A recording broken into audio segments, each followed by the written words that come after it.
یہ ریڈیو ہمالیہ ہے۔ آج فروری 2022 کی 28 تاریخ اور ہمارے اسٹوڈیو کی گھڑیوں میں شام کے 4 بجا چاہتے ہیں۔ اب آپ ڈاکٹر امجد ایوب مرزا سے خبریں سنیے۔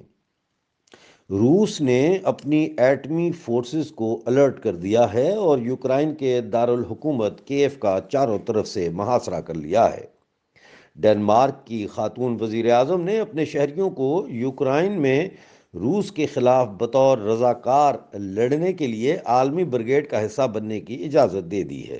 انہوں نے کہا کہ ڈنمارک میں رہنے والے تمام یوکرائنین باشندے بھی روس کے خلاف یوکرائن کی جنگ میں شامل ہونے کے لیے عالمی بریگیڈ کا حصہ بن سکتے ہیں۔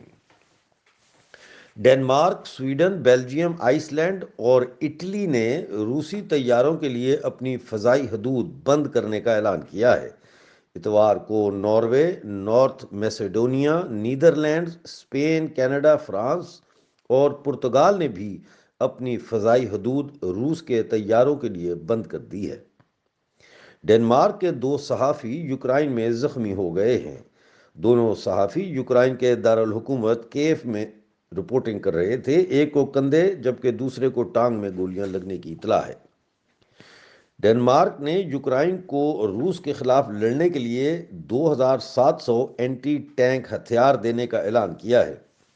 سویڈن کی وزیر اعظم نے بھی یوکرائن کے لیے فوجی امداد بھیجنے کا اعلان کیا ہے۔ جرمنی نے اعلان کیا ہے کہ وہ 500 سٹنگر میزائل یوکرائن کو دے گا۔ اس کے علاوہ جرمنی کی اسپیشل آرمڈ فورسز کو $100 ارب کا ہنگامی فنڈ اور بجٹ میں جی ڈی پی کا 2% سے زیادہ خرچ کرنے کا اعلان کیا گیا ہے۔ یوکرائن میں پھنسے ہزاروں بھارتی طالب علموں کو نکالنے کا سلسلہ شروع ہو چکا ہے اور اس سلسلے کی پہلی فلائٹ ممبئی پہنچ گئی ہے، جبکہ پاکستانی طالب علموں کا کوئی پرسان حال نہیں اور کیف میں موجود پاکستانی سفارت خانے کا عملہ بھاگ گیا ہے۔ پاکستانی مقبوضہ گلگت بلتستان کے شہر ہنزا میں بلائی جانے والی آل پارٹیز کانفرنس پی او جی بی کے قدرتی وسائل کے تحفظ کے لیے غیر مقامی کمپنی میمند دادا کی مائننگ لیز کینسل کرنے کا مطالبہ کر رہی ہے۔ ناصر آباد میں ہونے والی اس کل جماعتی کانفرنس میں اعلان کیا گیا ہے کہ سرکار 20 دن میں میمند دادا کی مائننگ لیز منسوخ کرے۔ پاکستانی مقبوضہ گلگت بلتستان کے وزیر اعلیٰ نے گلگت بلتستان کو پاکستان کا 5واں عبوری صوبہ بنانے کے لیے شروع عوامی رابطہ مہم کے دوران کہا کہ این ایف سی ایوارڈ میں 5% حصہ، سول سروس کوٹے میں اضافہ اور پانی کی رائلٹی 3 بڑے مطالبات کو سامنے رکھ کر پاکستان میں شامل ہو رہے ہیں۔ تاہم پہلے ہی دن لوگوں نے وزیر اعلیٰ خالد خورشید کی موجودگی میں عبوری صوبہ نامنظور نامنظور کے نعرے لگانے شروع کر دیے۔ پاکستانی مقبوضہ جموں کشمیر میں پینشنرز ایسوسی ایشن نے 3 مارچ کو پورے پاکستانی قبضے والے جموں کشمیر میں احتجاجی مظاہرے کرنے کا اعلان کر دیا ہے۔ مظاہروں کو کامیاب کرنے کے لیے کمیٹیاں تشکیل دینے کے بعد رابطہ مہم میں تیزی آ گئی ہے۔ پینشنرز کا مطالبہ ہے کہ پینشن میں 15% اضافہ کیا جائے اور مہنگائی کے ریشو کے مطابق پینشن میں 100% اضافہ کر کے اسے 25,000 ماہانہ کیا جائے۔ اس کے علاوہ فیملی پینشن میں 100%، میڈیکل الاؤنس میں 300% اضافہ کیا جائے۔ 3 مارچ کو دن 11 بجے مظفر آباد میں وزیر اعظم سیکریٹریٹ کے سامنے بڑا احتجاجی مظاہرہ ہوگا۔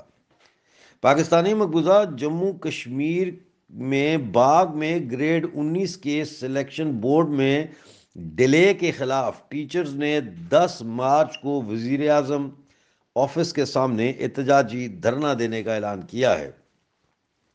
ادھر پاکستانی مقبوضہ جموں کشمیر میں نوکریوں سے نکالے گئے 4,000 سے زیادہ ایڈ ہاک ملازمین 2 مارچ کو اسلام آباد کی طرف لانگ مارچ کرنے جا رہے ہیں۔ اس دوران ایڈ ہاک ملازمین کا ایک دستہ مظفر آباد اسمبلی کا گھیراؤ بھی کرے گا، جبکہ لائن آف کنٹرول کی جانب چکوٹی کی طرف مارچ بھی طے ہے، جس کی تاریخ کا جلد اعلان کیا جائے گا۔ پاکستانی مقبوضہ جموں کشمیر میں غیر ریاستی باشندوں کو زمین الاٹ کیے جانے کے خلاف جموں کشمیر نیشنل عوامی پارٹی کا دھرنا شدید سردی کے باوجود چوتھے دن میں داخل ہو گیا ہے۔ راولاکوٹ میں دیے جانے والے اس دھرنے میں بڑی تعداد میں Jammu Kashmir national student federation اور مقامی سیاسی و سماجی کارکنان شریک ہیں، اور برف باری کے باوجود دھرنے کے شرکا لکڑیاں جلا کر خود کو گرم رکھنے کی کوشش کر رہے ہیں۔ یہ دھرنا کمشنر کے دفتر کے باہر راولاکوٹ میں دیا گیا ہے۔ مظاہرین کا مطالبہ ہے کہ غیر ریاستی باشندوں کو الاٹ کیے جانے والی زمینوں کے کاغذات منسوخ کیے جائیں اور بجلی کے بلوں پر لگائے گئے اضافی ٹیکسز ختم کیے جائیں۔ دھرنے میں جموں کشمیر نیشنل عوامی پارٹی کے لیڈر سردار لیاقت حیات بھی شامل ہیں۔ پاکستانی مقبوضہ گلگت بلتستان کی سیاسی جماعت کراکورم نیشنل موومنٹ کے چیئرمین ممتاز نگری نے اسلام آباد میں اپنے اعزاز میں دیے گئے United Kashmir People's National Party کے استقبالیہ سے خطاب کرتے ہوئے کہا کہ آل پارٹیز طرز کا الائنس تشکیل دیا جائے۔ ممتاز نگری نے کہا کہ وہ جبری تقسیم کے خلاف ہیں اور ریاست ایک ناقابل تقسیم وحدت ہے۔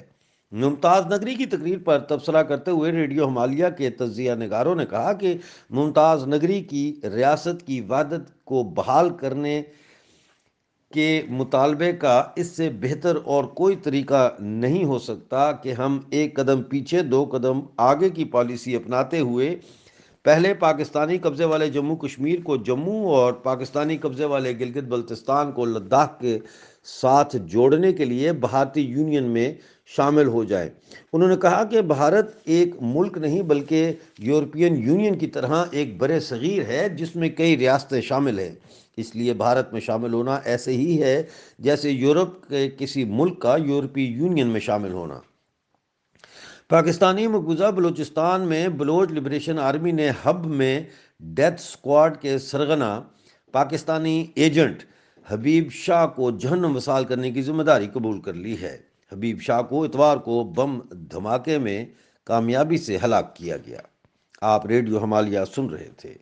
آج کا نیوز بلیٹن اپنے دوستوں کے ساتھ سوشل میڈیا اور واٹس ایپ گروپس میں شیئر کرنا نہ بھولیے گا۔ اگلے نیوز بلیٹن تک کے لیے ڈاکٹر امجد ایوب مرزا کو اجازت دیجیے۔